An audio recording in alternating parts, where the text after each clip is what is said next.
Man City lose back-to-back matches, but is it time to hit the panic button? Is it a full-blown crisis? Because they go against Manchester at Old Trafford and they lose 2-0. They get dominated.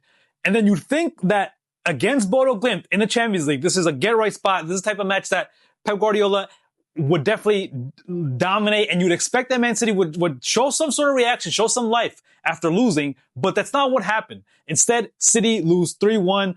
Rodri gets a red card, but what is wrong with City? Why have they lost back-to-back matches? Why don't they quite look as dominant as they have in the past?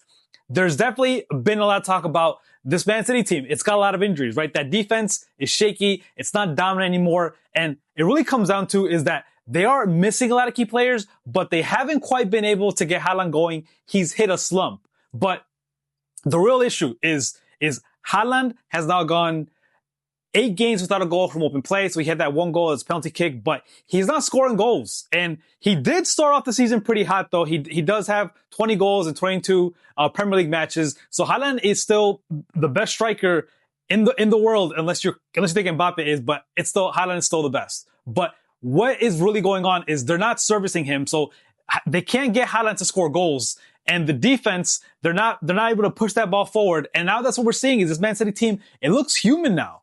It doesn't look as dominant as it once was. But Man City going forward though, do we think that it's a full-blown crisis? I still don't think so. And that really comes down to this is still Pep Guardiola. He's still the best coach, the best manager in the world. If anybody could turn things around, it's still Pep. That being said though, Arsenal is still much better than them. If we're talking about the Premier League, it's hard to see Arsenal dropping points, but I wouldn't be surprised if Man City put a good run together and started winning some matches. But I do have to mention though that they have lost 15 matches in the last 12 months, which is the most that they have ever lost that Pep has ever lost in charge of Man City. So there's definitely a lot to fix, but Man City have addressed some of these issues. They've spent a lot of money in the summer. They bought in Donnarumma, and now they brought in Marc Guéhi, and they also bought in Semenyo. So I think that better days are ahead.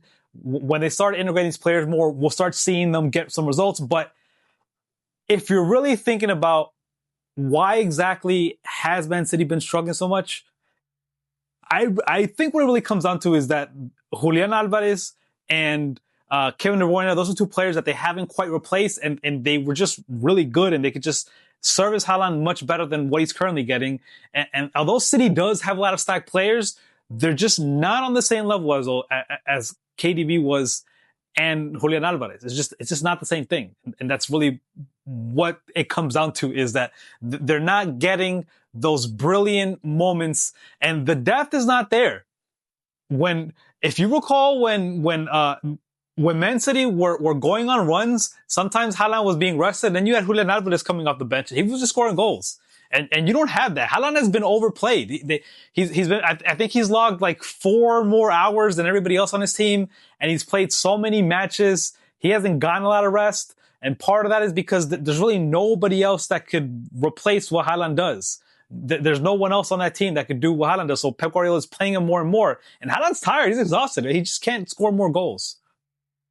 But I did think it was interesting when we heard that the Man City captains were reimbursing the 350 fans for making that trip to Norway, being in the freezing temperature. And this is one of those shocking things that has a lot of people divided. I've heard Craig Burley call it disrespectful that they would do that. But look, I'm not going to complain about somebody getting money from like fans that spent money and then they're being reimbursed because the players want to be nice. Like, no one's going to hate on the players for doing that. It's a nice gesture.